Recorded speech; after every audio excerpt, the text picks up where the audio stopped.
Lepo pozdravljene.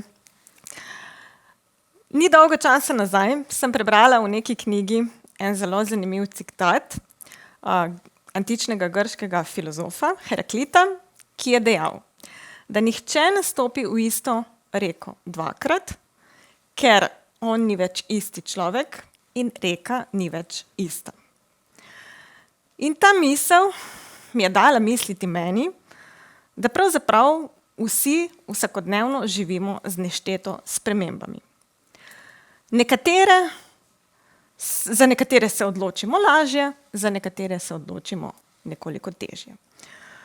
Ne vem, povabim vas, da zdaj vsi sami pri sebi razmislite, kaj ste nazadnje spremenili. Mogoče ste zamenjali frizerja, šli v novo trgovino ali pa, pazi zdaj, mogoče zamenjali svojo kariero. Seveda, rekli boste, da vse te tri spremembe nimajo istega imenovalca in jih ne moramo metati v isti koš. Ampak pravzaprav ga imajo. Imenuje se cona udobja.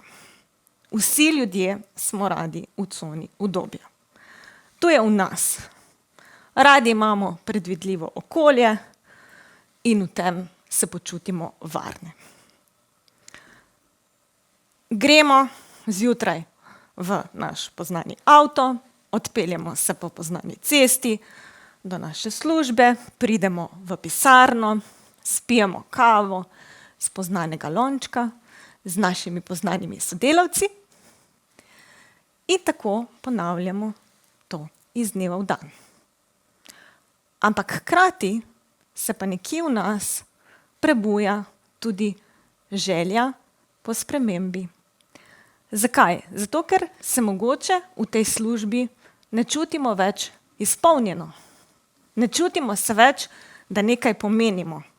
Ne čutimo, da nekaj pomenimo svojim sodelavcem, da smo sposobni nekaj spremeniti, da vplivamo pozitivno na delovno okolje okoli nas.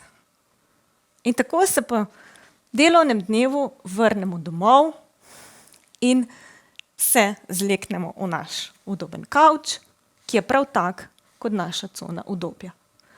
Sprejme nas v svoje varne gube, ampak hkrati pa ugotovimo, da je ta kavč pravzaprav že malce zguljen.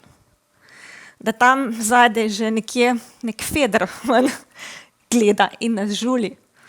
In nam ta kavč ne nudi več tistega zadovoljstva, kot ga nam je, ko smo ga kupili kot novega. Pa vseeno naredimo kompromis in si rečemo, saj je v redu. Saj jutri bo pa nov dan, pa bo v službi že nekaj boljšega. Po drugi strani pa čutimo v želodcu tisti nemir, nekaj bi pa mogel spremeniti. Ne čutim se izpolnjena, ne čutim se srečna in nekaj ni v redu v tej službi. Zato, da bomo ta občutek podoživeli, vas zdaj povabim, da si zamislite, kakšna pa bi bila vaša sanjska služba. Se pravi, seveda usedli bi se v ta isti avto, ki vas čaka pred hišo, ampak odpeljali bi se na delovno mesto, ki je stimulativno. Uživali bi v novih projektih, zbirali bi delovne naloge, take, ki so vam všeč.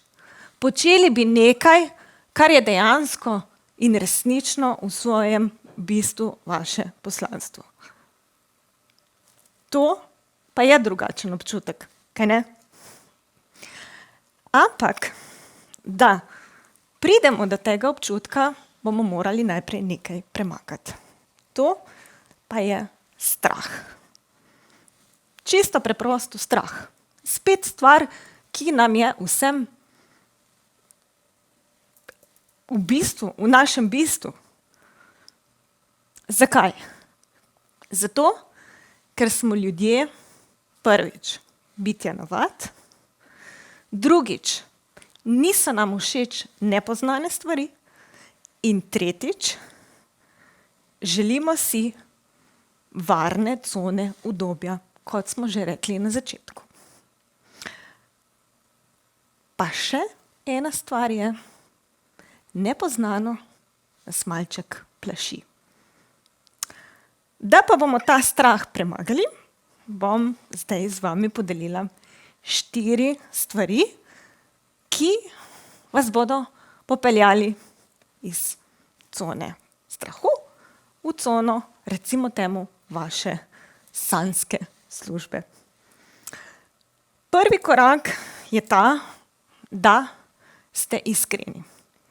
Iskreni morate biti, brutalno iskreni sami s sabo, da v sebi odkrijete sploh tisto, kaj si želite. Ker, če tega ne boste storili, bo ta sprememba zagotovo propad. Druga stvar je, da poiščete prave informacije. Da se pozanimate pri mogoče drugih strokovnjakih, drugih sodelavcih, kaj je tisto, mogoče znanje, veščine, kaj še rabite. Da bo ta vaša sprememba lažja.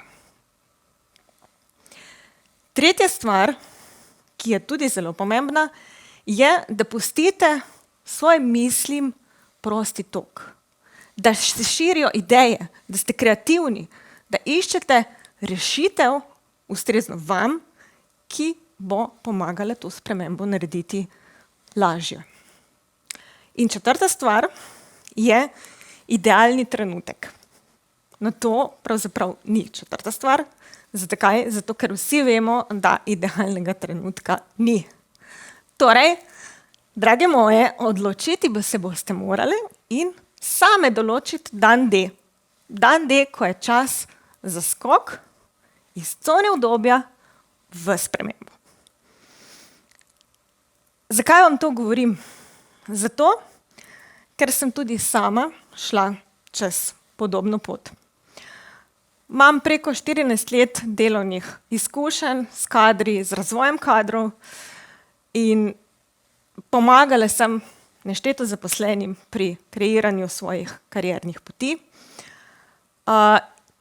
In videla, kako lahko s sistematičnim pristopom naslovimo ta strah in dejansko zaživimo v delu opolnomočeni, srečni in izpolnjeni.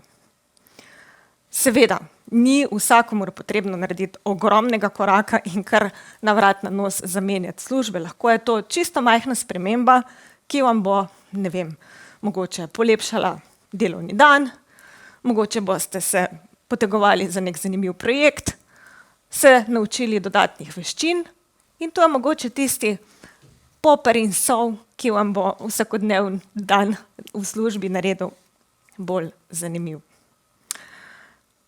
Zato naj zaključim, da je vsaka sprememba dobra in pozitivna.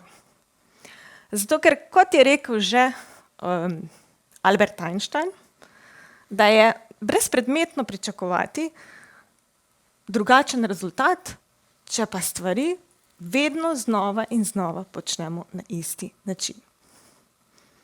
Zato vas povabim, da razmislite, kakšen je vaš naslednji korak. In se mi pridružite, tukaj sem za vas. Hvala lepa.